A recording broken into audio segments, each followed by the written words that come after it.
Hello students. तो हमारा आज का टॉपिक है motion in a straight line, that is rectilinear motion और motion along a straight line. मतलब कि जो ऑब्जेक्ट एक सीधी लाइन में ट्रैवल कर रहा है, हम उसके मोशन के बारे में पढ़ेंगे। तो फर्स्ट ऑफ ऑल हमारे पास एक न्यू टर्म इंट्रोड्यूस हुई है यहाँ पे, kinematics. What is kinematics? Kinematics is study of objects in motion. मतलब जो भी ऑब्जेक्ट हमारा मोशन में है उसकी स्टडी को हम क्या बोलते हैं? Kinematics. Without considering the cause of their motion. मतलब कि हम ये कंसीडर नहीं करते कि उसके मोशन का कॉज क्या था। अगर हम कंसीडर करें कि उसके मोशन का कॉज क्या है, मतलब अगर हम मोशन के कॉज को कंसीडरेशन दें या उसको लें, तो वो क्या आ जाएगी? Study of objects in motion bye there cause. उस स्टडी को क्या बोलेंगे? डायनामिक्स। तो अभी हम फिलहाल काइनेमैटिक्स ही पढ़ेंगे। तो फर्स्ट जब हम पढ़ते हैं motion in a straight line, तो हमारे पास फर्स्ट क्या जाता है? Motion. What is motion? Change in position of an object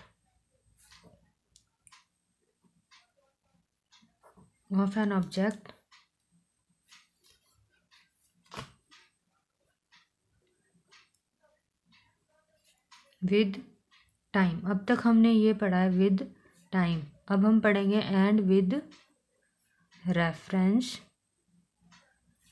to their surrounding. मतलब कि अगर कोई ऑब्जेक्ट अपनी जगह चेंज कर रहा है किसी टाइम में और अपनी सराउंडिंग्स के कंपैरिजन में, मतलब कि उसके सराउंडिंग सेम है पर वो अपनी जगह बदल रहा है, मोशन में है या चल रहा है, तो वो क्या होगा? मोशन।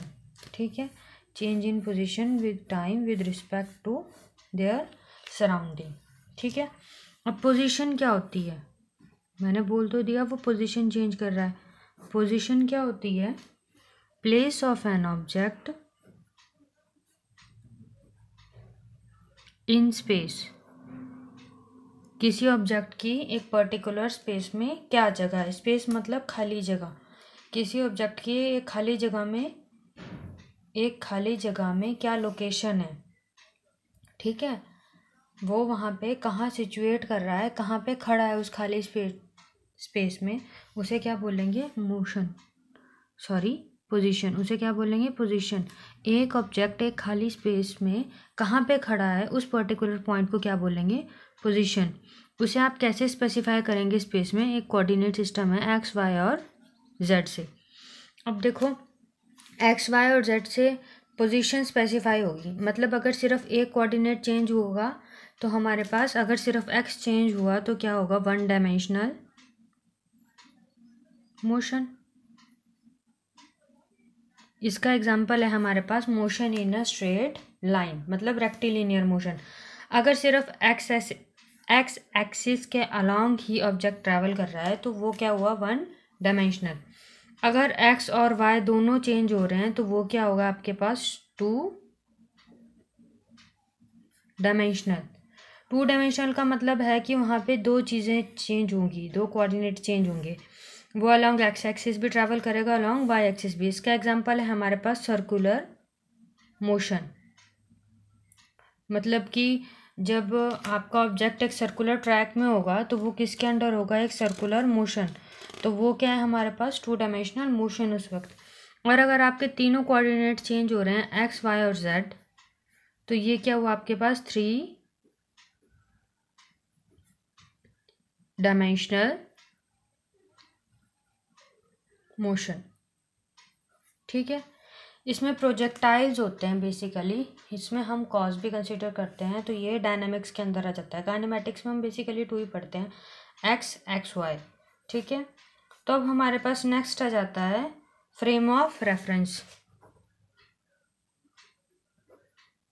ये सारी बेसिक डेफिनेशंस हैं, बेसिक टर्म्स हैं जो कि हम फिज़िक्स में आगे यूज़ करने वाले हैं। तो फ्रेम ऑफ रेफरेंस क्या है? हमारे पास कोऑर्डिनेट सिस्टम है एक्स वाई और जेड, जो कि position of a object in space बताते हैं। ठीक है, तो एक्स वाई और जेड स्पेस बताते हैं। अगर हम इसके साथ if time is included in this frame, अगर इस फ्रेम में हम टाइम भी इंक्लूड कर दें, X Y Z and T, ठीक है, टी फॉर टाइम, तो ये क्या बन जाएगा? Frame of reference. Frame of reference मतलब वो सराउंडिंग्स जिससे हम किसी पर्टिकुलर ऑब्जेक्ट को चलते हुए ऑब्जर्व कर रहे हैं। जैसे कि अभी आप किसी जगह पे खड़े हो और वहाँ से आप किसी बाइक को या किसी साइकिल को चलते हुए देख रहे हो, तो आपकी एक फ्रेम ऑफ रेफरेंस है और वो जिस सराउंडिंग में चल रहा है वो क्या है? दूसरी फ्रेम ऑफ रेफरेंस। या फिर आप लार्जर स्केल में देखें तो फ्रेम ऑफ रेफरेंस एक हमारी अर्थ है और एक हमारा मून है, दोनों में अलग अलग ग्रेविटी हैं, अलग अलग स्पेस हैं। ये सारा मैं आपको बता भी चुकी हूँ बल्कि कि फ्रेम ऑफ रेफरेंस क्या होती है। बस मैं आपको रिव्यू दे रही हूँ ये, क्योंकि इस चैप्टर के अंडर टर्म है। पाथ लेंथ क्या है? अब हमारे पास टोटल डिस्टेंस ट्रैवल्ड पढ़ा है हमने, total distance travelled bye an object while travelling between two points. ठीक है, इसे पाथ लेंथ बोलते हैं। और फिर आ जाता है हमारे पास डिस्प्लेसमेंट। डिस्प्लेसमेंट क्या है? शॉर्टेस्ट डिस्टेंस, वो था टोटल डिस्टेंस और ये क्या है? शॉर्टेस्ट डिस्टेंस ट्रैवल बिटवीन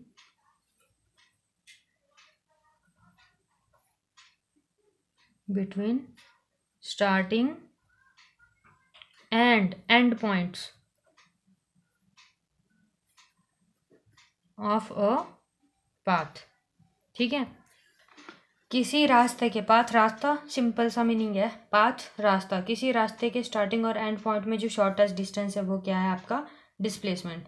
अब हमारे पास यहाँ पे एक पॉइंट है कि जो मैग्नीट्यूड ऑफ डिस्प्लेसमेंट होता है वो जीरो हो सकता है। मैग्नीट्यूड क्या होता है? आपकी कोई भी numerical value. Magnitude is numerical value residing to a vector quantity.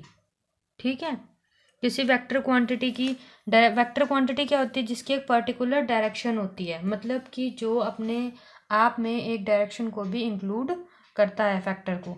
तो ऐसी क्वांटिटी जो कि वेक्टर क्वांटिटी की न्यूमेरिकल वैल्यू बताए कि कितने इंटेंशन तक उसकी जो डायरेक्शन है वो चेंज है या उसकी डायरेक्शन है, तो वो क्या होगा? आपका मैग्नीट्यूड। तो ये जो है डिस्प्लेसमेंट का मैग्नीट्यूड है वो ज़ीरो हो सकता है, पर जो उसके कॉरस्पॉन्डिंग पाथ लेंथ है वो कभी ज़ीरो नहीं हो सकती। ऐसा तो हो नहीं सकता कि अगर कोई ऑब्जेक्ट मोशन में हो और उसने कोई डिस्टेंस ट्रेवल ही ना किया हो, इसीलिए displacement can be zero but path length can not be zero. अब हमारे पास एक नया टॉपिक है, वो क्या है? Position time graphs. ठीक है, पोजीशन टाइम ग्राफ्स है हमारे पास। तो देखिए अब हम यहाँ क्या पढ़ेंगे, हमने प्लॉट करे हैं सिंपल पोजीशन टाइम ग्राफ्स। यहाँ पे थोड़ा सा डिफरेंस है, तो पहले देख लेते हैं। एक्स एक्सिस के अलावा हम क्या प्लॉट करेंगे? मोशन या डिस्टेंस प्लॉट करेंगे, जिसे कि हम एक्स से डेजिग्नेट करेंगे। और वाई के अलावा क्या करेंगे? सॉरी, वाई एक्सिस के अलावा हम टाइम, नहीं, वाई एक्सिस के अलावा हम डिस्टेंस प्लॉट करेंगे और एक्स एक्सिस के अलावा हम टाइम। ठीक है, तो फर्स्ट केस है हमारे पास यहाँ। फर्स्ट केस हम क्या कंसीडर कर लेते हैं? Object is in stationary motion. अब स्टेशनरी मोशन का क्या मतलब है? यहाँ पे स्टेशनरी मोशन में हमारे पास क्या होता है? हमने यूनिफॉर्म नॉन यूनिफॉर्म पढ़े हैं। स्टेशनरी मोशन में क्या होता है? Object and observer. ऑब्जर्वर मतलब जो कि हम उस ऑब्जेक्ट को चलते देख रहे हैं, बोथ आर इन मोशन। ठीक है, दोनों ही मोशन में होंगे और एक जैसे ही मोशन में होंगे, एक जैसी ही स्पीड में होंगे। तो इसका ग्राफ कैसा आएगा हमारे पास? एक्स, मीटर इसकी यूनिट है, डिस्टेंस की यूनिट, ठीक है, टी सेकंड इसकी यूनिट है, एस फॉर सेकंड। तो इसका ग्राफ कैसा आएगा, पैरेलल टू एक्स एक्सिस। तो ये क्या शो कर रहा है आपका, displacement of an object in stationary motion, या distance travel by an object in stationary motion. अब हम, ये हमारे पास था फर्स्ट केस जिसमें हमने कंसीडर करा कि object is in stationary motion. अब हमारे पास सेकंड केस क्या है, uniform motion, if object is in uniform motion. ये हमने पहले भी प्लॉट किया है 9th में। ये सारा लेक्चर सिर्फ एक बेसिक रिव्यू है कि आपने मोशन के बारे में क्या पढ़ा है। सेम टॉपिक आप पहले भी पढ़ चुके हो 9th क्लास में, बट फिर भी आपको ये टॉपिक मेंशन है सिलेबस में, तो मैं बस एक रिव्यू दे रही हूँ। और अगर किसी को याद नहीं है तो वो प्लीज़ ढंग से देख ले। तो इसका क्या होगा, हमारा लीनियर ग्राफ, लीनियर ग्राफ है ये, यहाँ पे प्रोपोर्शनैलिटी भी शो कर रहा है। प्रोपोर्शनैलिटी मतलब कि ये जितना चेंज होगा, ये क्वांटिटी जितना चेंज होगी, उसी रेट से उतने ही क्वांटिटी से ये वाली क्वांटिटी भी चेंज होगी। मतलब अगर इसमें 1 मीटर, अगर दोनों में मान लीजिए वो 1 मीटर ट्रेवल कर रहा है 1 सेकेंड में, तो नेक्स्ट 1 मीटर में भी वो 1 सेकेंड ही ट्रेवल करेगा। ठीक है, प्रोपोर्शनैलिटी का ये मतलब है, ये रिलेशन है दोनों क्वांटिटीज़ के बीच में। अब आ जाता है हमारे पास average velocity and average speed. Average velocity and average speed, ये दोनों क्वांटिटीज़ भी आपने पहले पढ़ी है। Velocity change in displacement upon change in time. अब तक आपने सिर्फ ये पढ़ा था डिस्प्लेसमेंट अपॉन टाइम। अब हम पढ़ेंगे change in displacement upon change in time, क्योंकि ये एवरेज वेलोसिटी है। एवरेज वेलोसिटी को सिंबॉलिकली आप कैसे डेजिग्नेट करते हो, वी बार। ये जो ऊपर एक स्टैंडर्ड सी लाइन बनी है, वेक्टर नहीं है, वेक्टर ऐसा होता है, कुछ बच्चे एडवांस पढ़ते हैं, ये वेक्टर नहीं है, ये बार है। वी एवरेज कैसे होगा, x2 minus x1 upon t2 minus t1। तो hair x2 and x1 are distances traveled by an object at t2 and t1। मतलब कि x2 और x1 है वो distance travelled by an object है in time t2 and t1। मतलब t1 time में उसने कितना डिस्टेंस ट्रेवल किया और t2 टाइम में उसने कितना डिस्टेंस ट्रेवल किया। तो ये final distance minus initial distance, final time minus initial time. ठीक है, तो अब है हमारे पास नेक्स्ट। अब देखो यहाँ पे जो बार इंडिकेट, ये बार है, ये एवरेज का सिंबल है, ये मैं आपको बता चुकी हूँ। और ऐसा यूनिट इसकी भी सिंपल है, मीटर पर सेकेंड। यहाँ लिख देती हूँ ऐसा यूनिट, मीटर पर सेकेंड। तो फिर ये है हमारे पास। अब देखते हैं वेलोसिटी, हमें पता है velocity can be negative and positive.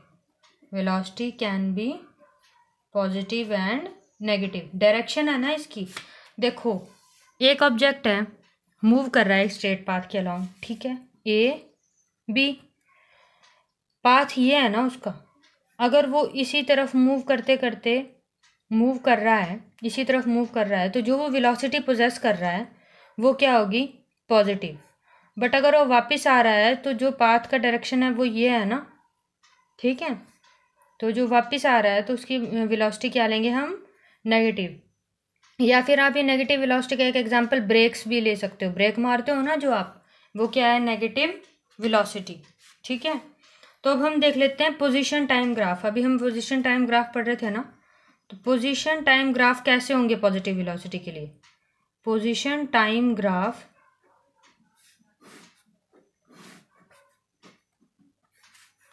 For positive velocity. Positive velocity मतलब velocity is in the direction of motion. ठीक है, velocity is in the direction of path. इसका क्या होगा, लीनियर प्लॉट। ओरिजिन से स्टार्ट होगा, इधर x होगा और इधर t।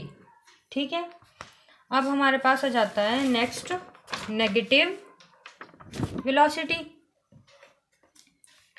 Negative velocity, negative velocity में क्या होगा,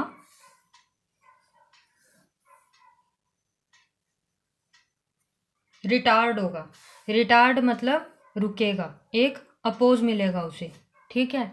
रिटार्डेशन का मतलब क्या होता है, अपोज करना। जब अपोज होगा मोशन तो वेलोसिटी रिड्यूस होगी ना, तो वेलोसिटी ऊपर से नीचे आएगी, ठीक है। जब आप ब्रेक अप्लाई करोगे तो गाड़ी धीरे धीरे रुकेगी ना, तो वो नीचे आने की कोशिश करेगी वेलोसिटी। तो देयरफॉर ये हो गया लीनियर प्लॉट ऊपर से नीचे, ठीक है, फॉर नेगेटिव वेलोसिटी, मतलब रिड्यूसिंग वेलोसिटी। अब वेलोसिटी पॉजिटिव हो सकती है, नेगेटिव हो सकती है और जीरो भी हो सकती है। जीरो कैसे केस में होगी, इसमें केसेस नहीं ले रहे हैं। इफ वेलोसिटी इज जीरो, अगर वेलोसिटी जीरो हुई तो प्लॉट कैसा होगा, स्टेशनरी मोशन वाला। जीरो कैसे होगी वेलोसिटी, वेलोसिटी जीरो हो ही नहीं सकती अगर ऑब्जेक्ट मोशन में होगा। वेलोसिटी जीरो हुई तो ऑब्जेक्ट चलेगा कैसे, डिस्प्लेसमेंट तो करना पड़ेगा ना उसे। जब तक वो अपनी पोजीशन चेंज नहीं करेगा तब तक वो ऑब्जेक्ट मोशन में कैसे होगा। और अगर वो मोशन पोजेस कर रहा है तो उसकी वेलोसिटी या स्पीड तो होगी, फिर चाहे वो धीरे ही क्यों ना चल रहा हो। तो वेलोसिटी जीरो कैसे हो सकती है, वेलोसिटी जीरो तब हो सकती है अगर ऑब्जर्वर भी उसी रेट से उसके साथ चल रहा हो, तो अब तब आपकी वेलोसिटी क्या होगी, जीरो। और ऐसी कंडीशन कौन सी है हमारे पास, स्टेशनरी मोशन। स्टेशनरी मोशन का पोजीशन टाइम ग्राफ कैसा था, पैरेलल टू एक्स एक्सिस। तो अब हमारे पास नेक्स्ट है एवरेज स्पीड। हमने अभी एवरेज वेलोसिटी के लिए पोजीशन टाइम ग्राफ्स पढ़े, ठीक है। हम साथ के साथ ग्राफ्स भी पढ़ रहे हैं। तो एवरेज स्पीड है टोटल पाथ लेंथ, मतलब कि जितना रास्ता उसने कवर किया पूरा, उसका सम, वो अपॉन टोटल टाइम इंटरवल, मतलब उसने कितने टाइम इंटरवल में वो पूरा पाथ कवर किया। इंटरवल मतलब starting time to end time. तो अगर देखो, अगर जो इसमें कंडीशन है, अगर if object is along a straight line, अगर ऑब्जेक्ट स्ट्रेट लाइन में है and in the same direction, देखो स्ट्रेट लाइन में है और सेम डायरेक्शन में, स्ट्रेट लाइन में है और सेम डायरेक्शन में, इमेजिन यहाँ से चल रहा है और इसी डायरेक्शन में है उसकी वेलोसिटी, ठीक है।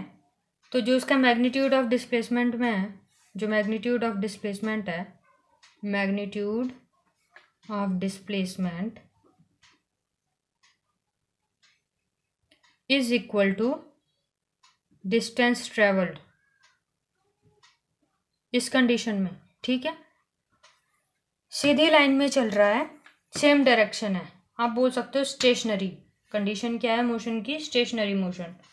तो क्या होगा, उसका मैग्नीट्यूड ऑफ डिस्प्लेसमेंट और डिस्टेंस ट्रेवल दोनों क्या हो सकते हैं, इक्वल। और average speed and average velocity can also be equal, ठीक है।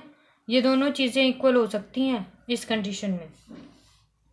ये था आपका एक एक्स्ट्रा शॉर्ट। इन शॉर्ट्स मिलते रहेंगे आपको अभी ऐसे। स्पीड इज़ इन जनरल, वैसे इन जनरल जो स्पीड होती है वो ग्रेटर होती है मैग्नीट्यूड ऑफ वेलोसिटी के, मतलब स्पीड जो है वो हमेशा ज़्यादा आती है मैग्नीट्यूड ऑफ वेलोसिटी के। अब हमारे पास आ जाता है instantaneous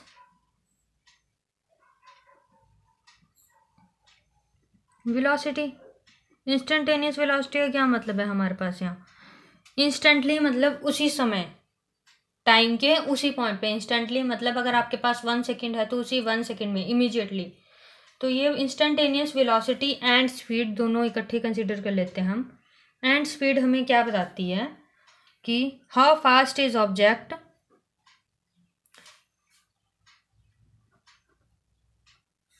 at that instant of time.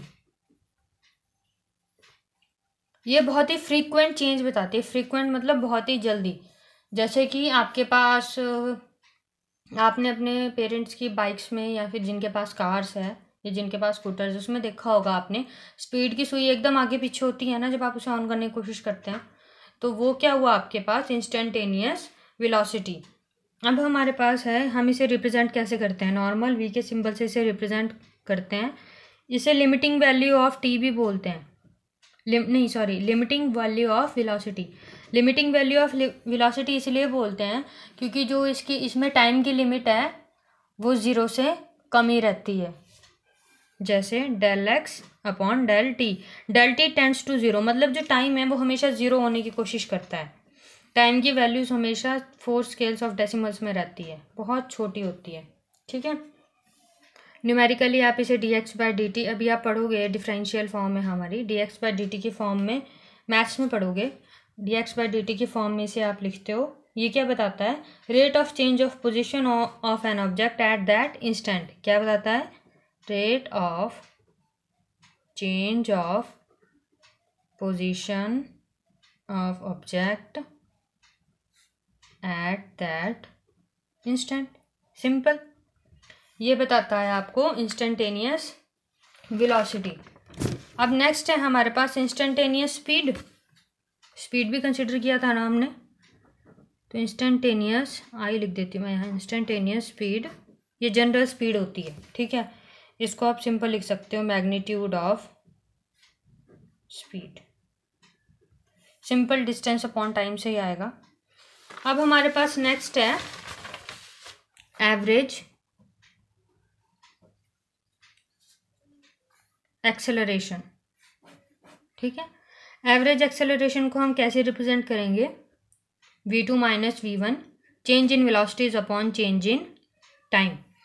अब तक हमने एक्सेलरेशन क्या पढ़ा था, change in velocity upon change in time. Average कैसे लेंगे, change in velocities that is final velocity minus initial velocity, और change in time that is final time minus initial time.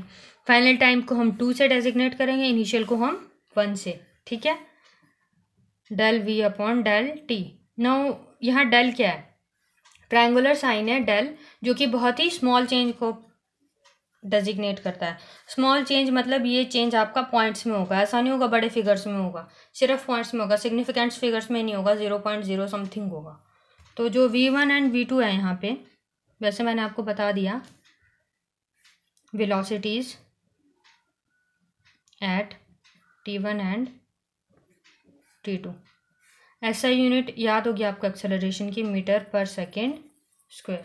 ठीक है, जो एक्सेलरेशन है, ग्राफ्स की बात हो रही है ना यहाँ पे, स्लोप ऑफ वीटी ग्राफ से मिलता है हमें वीटी ग्राफ। 10th क्लास में आपने साइन टेन कॉस थीटा पढ़ा था ना, तो उसमें क्या होता है, जो टेन थीटा होता है that is perpendicular upon base, that gives a slope of a graph. तो मतलब अगर हम वीटी ग्राफ का टेन थीटा निकालें तो हमें क्या मिल सकती है वहाँ से, एक्सेलरेशन। क्या मिल सकती है वहाँ से, acceleration of the object in that instant या एट दैट इंस्टेंट। ठीक है, ऐसे हमें एक्सेलरेशन मिल सकती है। अब हम पढ़ेंगे position time graphs for different modes of acceleration. पहले हमने क्या पढ़ा था, position time graph for different modes. पहले सिंपल हमने पोजीशन टाइम ग्राफ देखे, उसके बाद देखे हमने position time graph for different modes of velocity. अब हम देखेंगे position time graph for different modes of acceleration. ठीक है, पता चल रहा है हम बार बार क्यों पोजीशन टाइम ग्राफ पढ़ रहे हैं, बहुत इंपॉर्टेंट होते हैं ये। आपको आगे फर्दर लाइफ में अगर आप एज ए फिजिक्स ऑप्ट करोगे तो ग्राफ्स के बारे में बहुत पढ़ना पड़ेगा, और बहुत सारे क्वेश्चंस इनके बेसिस पे आते हैं। तो फर्स्ट आ गया हमारा, इसमें हम इधर एक्स पोजीशन टाइम है, Y along Y axis position, along X axis T. आप चाहते हो ज़्यादा प्रिसीशन लाने के लिए साथ में इनके यूनिट्स भी लिख दो, मीटर और सेकंड। वैसे ज़रूरत नहीं पड़ती, एक्स और टी काफ़ी हैं, क्योंकि वैसे भी हम इसमें वैल्यूज़ नहीं लिख रहे हैं, न्यूमेरिकल वैल्यूज़ नहीं लिख रहे हैं, हम सिर्फ एक ग्राफिकल रिप्रेजेंटेशन कर रहे हैं जनरल। तो फॉर पॉजिटिव एक्सेलरेशन ग्राफ कैसा होगा, कर्व ऊपर की तरफ, और फॉर नेगेटिव एक्सेलरेशन है तो कर्व नीचे की तरफ। आपके एनसीईआरटी बुक्स में दिए हैं, फॉर ज़्यादा प्रिसिशन आप वहाँ से देख सकते हो।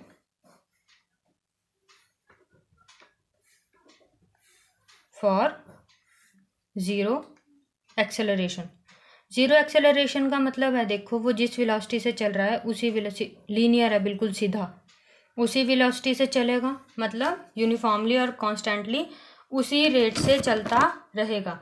जब वो उसी रेट से चलता रहेगा तो मतलब कि उसकी स्पीड में कोई चेंज नहीं आ रहा है, मतलब उसको कोई एक्सेलरेशन नहीं मिल रहा है। तो ज़ीरो एक्सेलरेशन के लिए बिल्कुल लीनियर, नेगेटिव के लिए ऊपर से नीचे कर्व। नेगेटिव का मतलब सिंपल, देखो पॉजिटिव नेगेटिव से ज़्यादा कंफ्यूज होने की ज़रूरत नहीं है। पॉजिटिव मतलब इंक्रीज, कुछ हेडअप हो रहा है तो ग्राफ हमेशा ऊपर की तरफ ही आएगा, ठीक है। कर्व इसलिए लिया है, एक्सेलरेशन है तो नॉन यूनिफॉर्म मोशन ही रहेगा, यूनिफॉर्म मोशन नहीं हो सकता। With acceleration we have non uniform motion. Negative का मतलब है डिक्रीज, तो पहले वो इंक्रीज हो रहा है फिर धीरे धीरे डिक्रीज हो रहा है, दैट्स इट, ज़्यादा कंफ्यूज होने की ज़रूरत नहीं है। और जीरो एक्सेलरेशन मतलब लीनियर प्लॉट, ठीक है। वेलोसिटीज में भी हमारा ऐसा ही है होगा। तो अब हम देखेंगे वेलोसिटी टाइम ग्राफ। ये हमने फॉर मोड्स ऑफ एक्सेलरेशन देखा ऊपर, पोजीशन टाइम ग्राफ। अब हम देखेंगे वेलोसिटी टाइम ग्राफ। इसमें भी हम क्या देखेंगे, मोड्स ऑफ एक्सेलरेशन। इसमें हमारे पास 4 केसेस हैं। तो फर्स्ट केस ले लेते हैं हम फॉर वेलोसिटी में। देखो हम डायरेक्शन भी कंसीडर करते हैं, मोशन की करते हैं ना, उसी से हमारी वेलोसिटी पॉजिटिव और नेगेटिव आती है। और एक्सेलरेशन भी, कि एक्सेलरेशन कैसा है, पॉजिटिव है या नेगेटिव। तो हम पहले क्या देखेंगे, condition positive direction and positive acceleration. Positive direction और पॉजिटिव एक्सेलरेशन में हमारा ग्राफ कुछ ऐसा आएगा, ठीक है। ये आपकी वेलोसिटी, इधर आप वेलोसिटी प्लॉट कर रहे हैं, इधर आप टी, वी टी ग्राफ में ऐसा ही होता है ना, ठीक है। ये कौन सा ग्राफ है आपका, यूनिफॉर्मली एक्सेलरेटेड मोशन के लिए विद पॉजिटिव एक्सेलरेशन, ठीक है। पॉजिटिव एक्सेलरेशन और यूनिफॉर्मली एक्सेलरेटेड है। अब ये भी यूनिफॉर्मली एक्सेलरेटेड है but with negative acceleration. Negative मैंने आपको बताया सिंपल डिक्रीज होगा। अब देखो यहाँ पे हमारा नॉन यूनिफॉर्म था एक्सेलरेशन, क्या था, नॉन यूनिफॉर्म, इसलिए कर्व आ रहा है। यहाँ पे मैं बोल रही हूँ यूनिफॉर्म एक्सेलरेशन है तो क्या है, लीनियर। आप यहाँ लिख भी सकते हो नॉन यूनिफॉर्म मोशन, और यहाँ पे आप लिख दीजिए यूनिफॉर्म मोशन या यूनिफॉर्म एक्सेलरेशन लिख दो। इसमें क्या हमारे पास पॉजिटिव डायरेक्शन, नेगेटिव एक्सेलरेशन, ठीक है। पॉजिटिव डायरेक्शन का क्या मतलब है, यहाँ बता सकता है कोई। पॉजिटिव डायरेक्शन मतलब motion is along positive Y axis. Velocity ऊपर है ना, पोजीशन टाइम ग्राफ में भी एक्स ऊपर को प्लॉट करते हैं, तो मतलब positive motion is along positive Y axis. अब अगर हमारे पास केस आया नेगेटिव डायरेक्शन और नेगेटिव एक्सेलरेशन का, तो इसमें क्या होगा, हम प्लॉट करेंगे जो नेगेटिव डायरेक्शन है वो किसमें, नेगेटिव वाई एक्सिस के अलोंग, ग्राफ लीनियर रहेगा। नेगेटिव एक्सेलरेशन का मतलब एक्सेलरेशन डिक्रीज हो रही है, तो माइनस वी एंड टी, ठीक है। प्लॉट कुछ ऐसा आएगा, पॉजिटिव वाई एक्सिस ऊपर है, नीचे क्या है, नेगेटिव वाई एक्सिस। और एक कंडीशन आ जाती है हमारे पास डिफरेंट इंस्टेंट्स के लिए, देखिए कैसे,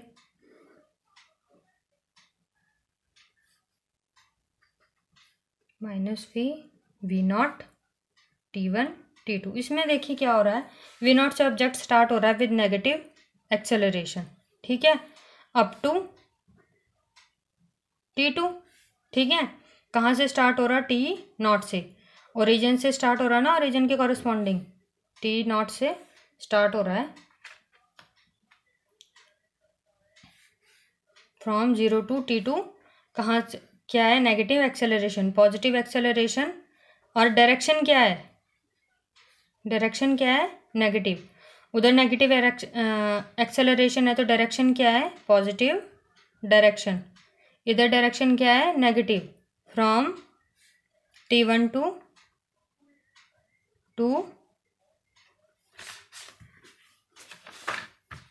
T1 to T2। ठीक है, समझ आया आपको? सिंपल सा है। 0 से T1 तक negative acceleration positive Y axis, T1 से T2 तक positive acceleration negative Y axis. ठीक है, सिंपल सा है। नहीं, एक्सेलरेशन इधर नेगेटिव ही रहेगा, acceleration will be negative only, क्योंकि एक्सेलरेशन रिड्यूस ही हो रहा है।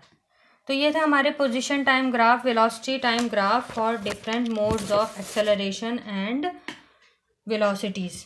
अब आ जाती है हमारे पास काइनेमैटिक्स इक्वेशन। हमने पहले भी डिराइव करी है ये kinematic equations. Kinematic equation, kinematic is study of objects in motion. तो काइनेमैटिक इक्वेशन क्या हुई हमारे पास? Study of equation representing objects in motion. ठीक है, तो हम कंसिडर कर लेते हैं पहले एक ग्राफ, ग्राफिकली निकालेंगे हम, ग्राफिकली डिराइव करेंगे N object in uniform acceleration या यूनिफॉर्म मोशन। ठीक है, इसको वी प्लॉट कर लेते हैं। V0 मतलब इनिशियल वेलोसिटी, V मतलब फाइनल वेलोसिटी। VT ग्राफ है, इधर V आएगा, इधर T, ये T कंसीडर कर लेते हैं। ठीक है,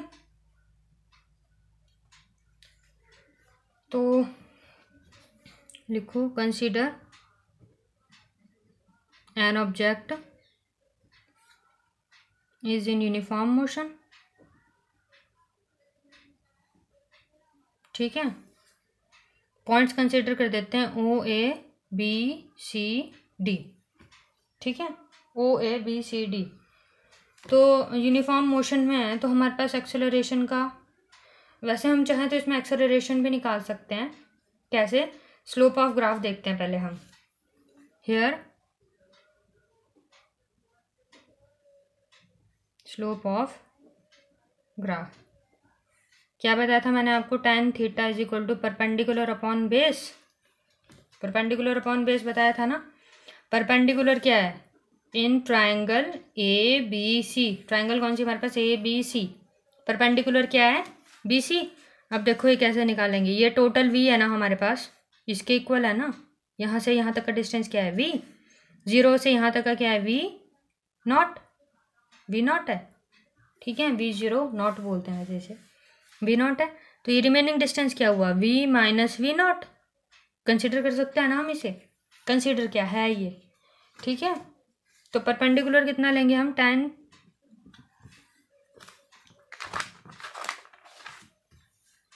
कितना आएगा हमारे पास? Acceleration is equal to slope of graph, that is tan theta is equal to P/B। तो P कितना है हमारे पास यहाँ? V minus V0। अब देखो बेस क्या है? बेस ये है ना, अपॉन ये कितना है पूरा? T। ये दोनों इक्वल है ना, देखो यहाँ से यहाँ तक और यहाँ से यहाँ तक इक्वल है, तो हम क्या लिख सकते हैं? T।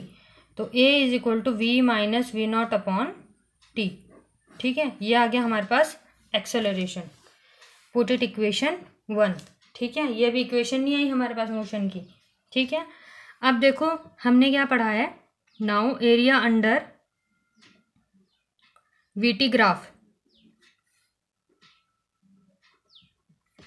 gives us distance traveled by an object। ठीक है, तो हम इसमें देख सकते हैं x क्या है? Area of total path covered कितना आएगा? एरिया ऑफ यही आएगा ना पूरा। ठीक है, तो क्या लेंगे हम इसमें? Area of triangle ABC is plus area of, दो है ना देखो इसमें फिगर्स, ट्राइंगल कौन सा है? ये वाला। और ये क्या है हमारे पास? Remaining rectangle. तो हम क्या लेंगे? Area of rectangle OACD। ठीक है, half of base into height plus length into breadth. अभी देखो ट्राइंगल का बेस, और बेस तो हमने अभी लिया था, क्या लिया था? T। और हाइट भी हमें पता है ट्राइंगल की जो परपेंडिकुलर है उसका क्या है? V minus V0। और अब रेक्टेंगल की लेंथ क्या है? टी और ब्रेथ क्या है वी नॉट, तो हम यहाँ लिख सकते हैं वी नॉट और टी। ठीक है, तो यहाँ लिख सकते हैं हम x equals to V naught T plus half of v minus we naught T. ठीक है, अब हमारे पास एक्सेलरेशन क्या है v minus we naught T, तो हम यहाँ लिखेंगे फ्रॉम वन, हम सब्सटीट्यूट करेंगे यहाँ पे t की, नहीं v माइनस वी नॉट की वैल्यू सब्सटीट्यूट करेंगे फ्रॉम वन। ठीक है, v minus we naught is equal to A T, हम ये t इधर ले जाएंगे बस। ठीक है, v minus we naught is equal to A T, substituting in equation 2। ठीक है, सब्सटीट्यूट करेंगे तो हमें क्या मिलेगा, x equals to V naught T plus half of A T T. ठीक है, V naught minus V minus we naught की जगह हमने क्या लिखा ए टी, तो x is equal to V naught T plus half of A T square. V naught हमारे पास इनिशियल वेलोसिटी है, तो हम इसको वैसे कैसे रिप्रेजेंट करते थे, U T plus half of A T square. ठीक है, तो ये आ गई हमारे पास position time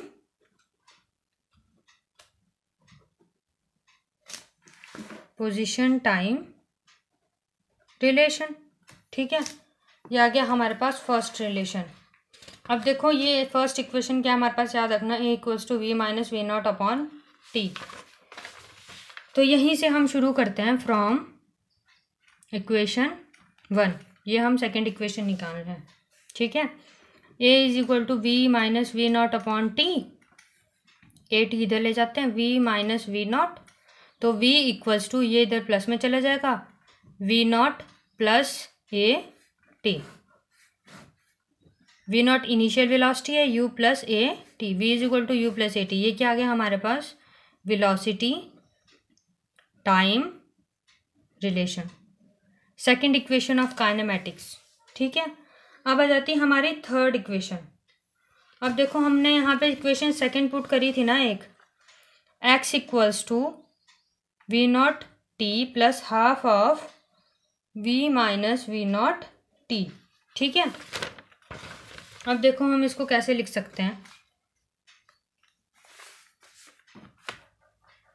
from equation 2, x equals to V naught T plus half of v minus we naught T. ठीक है, V naught T plus half of V T, मैं multiply कर रही हूँ इन दोनों को और इनको, minus half of V naught T. ठीक है, half of V T, half of V T. ठीक है, अब ये V T we naught T minus half of V naught T, ये दोनों इकट्ठे चले गए, half of V T plus ऐसा बीच में प्लस एलसीएम लेंगे तो ये twice of V naught T बन जाएगा, माइनस वी नॉट टी, तो ये क्या हो गया, half of V T plus V naught T upon 2। ठीक है, तो ये क्या आ गया हमारे पास, v plus V naught T upon 2, दोनों कॉमन ले लिया, half v plus V naught. ठीक है, अब हमारे पास इसको हम लिख सकते हैं x equals to V plus V naught upon 2, T की वैल्यू हम यहाँ से सब्सटीट्यूट कर सकते हैं एक्सेलरेशन से, तो अभी यही लिख देती हूँ, ऐसे टी लिख देते हैं, हेयर t इक्वल्स टू, यहाँ से देखते हैं हम t हमारे पास क्या आ जाता है, t equals to v minus we naught upon t, acceleration v minus we naught upon a. देखो कैसे आया ये, acceleration equals to v minus we naught upon t, हम बस t इधर ले गए, t equals to v minus we naught upon a, simple. ठीक है, यहाँ लिख लेते हैं पुटिंग इन इक्वेशन 3। ठीक है, x equals to v plus V naught to v minus we naught A. ठीक है, a plus b identity A minus B क्या होती है, A square minus B square, ठीक है, अपॉन 2a, ये दोनों है ना मल्टीप्लिकेशन में, ठीक है। ये इधर आ जाएगा 2a x equals to V square minus we naught square. वैसे हम सिम्बॉलिकली क्या लिख सकते हैं इसे, 2a एस, एस मतलब displacement, V square initial velocity U square, V square minus U square is equal to 2as। ये क्या आ गया हमारा, पोजीशन वेलोसिटी रिलेशन। तो ये थी हमारी 3 इक्वेशंस ऑफ काइनेमेटिक्स, ठीक है। फर्स्ट है वेलोसिटी टाइम रिलेशन, सेकंड है पोजीशन टाइम फर्स्ट है पोजीशन टाइम रिलेशन, सेकंड है वेलोसिटी टाइम रिलेशन, और थर्ड है हमारे पास पोजीशन वेलोसिटी रिलेशन, ठीक है। तो ये हमने ग्राफिकली डिराइव करी 3 इक्वेशंस ऑफ मोशन। वैसे आपको बाय कैलकुलस मेथड भी है ये, आप जब मैथ्स में कैलकुलेट कर लोगे तब देखेंगे आपको करवानी है या नहीं। तो है हमारे पास रिलेटिव वेलोसिटी, नया टॉपिक। रिलेटिव वेलोसिटी क्या होती है, velocity of an object in relation with velocity of another object. मतलब दो ऑब्जेक्ट्स की वेलोसिटीज में रिलेशन क्या है, सिंपल रिलेटिव वेलोसिटी। अब हम लिखते हैं consider 2 objects A and B. दो ऑब्जेक्ट कंसीडर कर लिए ए और बी, सिंपल, ठीक है। Moving uniformly with average velocities, दोनों एवरेज वेलोसिटीज से मूव कर रहे हैं यूनिफॉर्मली, ठीक है। वो क्या है, वी ए और वी बी, ठीक है। तो इफ वेलोसिटीज लिख देते हैं पहले, ए की क्या है वी ए एंड बी की क्या है वी बी, ठीक है। अगर जो पोजीशन है ए ऑब्जेक्ट की, ठीक है, at T is equal to 0, कैसे लिखेंगे, एक्स ए नॉट, यहाँ पोजीशन लिख दो, position of A at T is equal to 0, फिर position of B at T is equal to 0, x B 0, ठीक है। ये हमने लिखा ऑब्जेक्ट्स ए और बी की position at T is equal to 0, मतलब इनिशियली पोजीशंस, ठीक है। एट टाइम टी मतलब कुछ टाइम के बाद, जो कि क्या होगा, टी। पोजीशन ऑफ ए को हम कैसे डेजिग्नेट करेंगे, एक्स ए टी, और पोजीशन ऑफ बी को हम कैसे डेजिग्नेट करेंगे, x b t. Inverted comma जी मत नोट कर लेना, कंप्लीट लिखना पोजीशन ऑफ बी, ठीक है। तो हम जो इक्वेशंस है वो कैसे लिख सकते हैं, नाउ इक्वेशन ऑफ मोशन। तो कैसे लिख सकते हैं हम, फाइनल पोजीशन को कैसे लिख सकते हैं, इनिशियल पोजीशन प्लस वेलोसिटी, ठीक है। Final position, initial position plus velocity of an object, ठीक है। हम किसी पोजीशन पे स्पेसिफाई कर सकते हैं ना, किसी पोजीशन को स्पेसिफाई कर सकते हैं कि इनिशियल वो किस पोजीशन पे था, और अगर हम उसकी वेलोसिटी ऐड अप कर दें तो उसके फाइनल पोजीशन हमें पता चल सकती है। तो डिस्प्लेसमेंट मतलब दोनों ऑब्जेक्ट्स का डिस्प्लेसमेंट क्या होगा, डिस्प्लेसमेंट फ्रॉम ऑब्जेक्ट, अगर ए टू बी जाना होगा, a to b, that is x b a T. तो हम क्या करेंगे इसमें, एक्स बी 0 माइनस कर देंगे सिंपल इन दोनों इक्वेशंस को, 1 और 2 को, ठीक है। 2 minus 1 minus x A 0 plus V B minus we A T, ठीक है। सिंपल सा है। तो अब हमारे पास आ जाएगा V B A relative velocity, ये है हमारे पास वेलोसिटी कंपोनेंट। ये क्या है, पोजीशन कंपोनेंट। वेलोसिटी कंपोनेंट क्या आ जाएगा इस इक्वेशन ऑफ मोशन से हमारे पास, v B minus we a, ठीक है। और अगर ए टू बी ट्रैवल करेगा तो वो क्या आएगा, V A minus V B. ठीक है, अगर हम वी ए बी को देखें तो हम इसको अगर माइनस बाहर ले लें तो ये क्या हो जाएगा, पॉजिटिव का V B minus V A.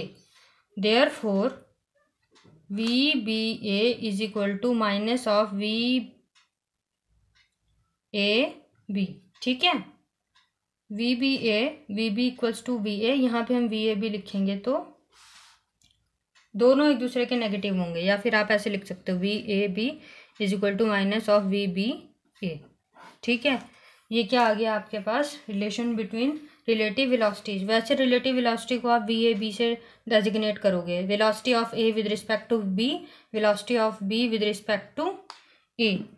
अब हमारे पास हैं केसेस डिफरेंट रिलेटिव वेलोसिटीज के। तो फर्स्ट केस है हमारे पास case 1, if v a is equal to v b, तो we B minus we a क्या आ जाएगा हमारे पास, फॉर वी बी ए क्या आ जाएगा हमारे पास, 0।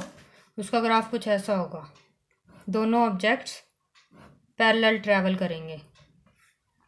ठीक है, पोजीशन टाइम ग्राफ है ये, for two objects travelling with equal velocities. अब देखो, अगर वेलोसिटी ऑफ ए बढ़ी हुई वेलोसिटी ऑफ बी से, तो फिर V B minus we A का रिजल्ट क्या आएगा, negative. V B minus we A will be negative, V A बड़ा हो जाएगा तो we B minus we A negative होगा ना। Therefore they will meet at certain point.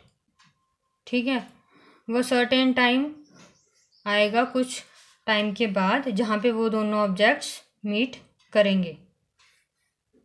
Position time graphs है ये फॉर डिफरेंट रिलेटिव वेलोसिटीज। ठीक है, और अब थर्ड है हमारे पास v a and v b are of opposite signs. इसमें क्या होगा, magnitude of v B a and v A b is greater than the magnitude of that of A and B। Meet करेंगे object और बहुत ही जल्दी meet कर जाएंगे। इसमें क्या था, थोड़ी लेट मीट करेंगे, इसमें बहुत ही जल्दी मीट कर जाएंगे।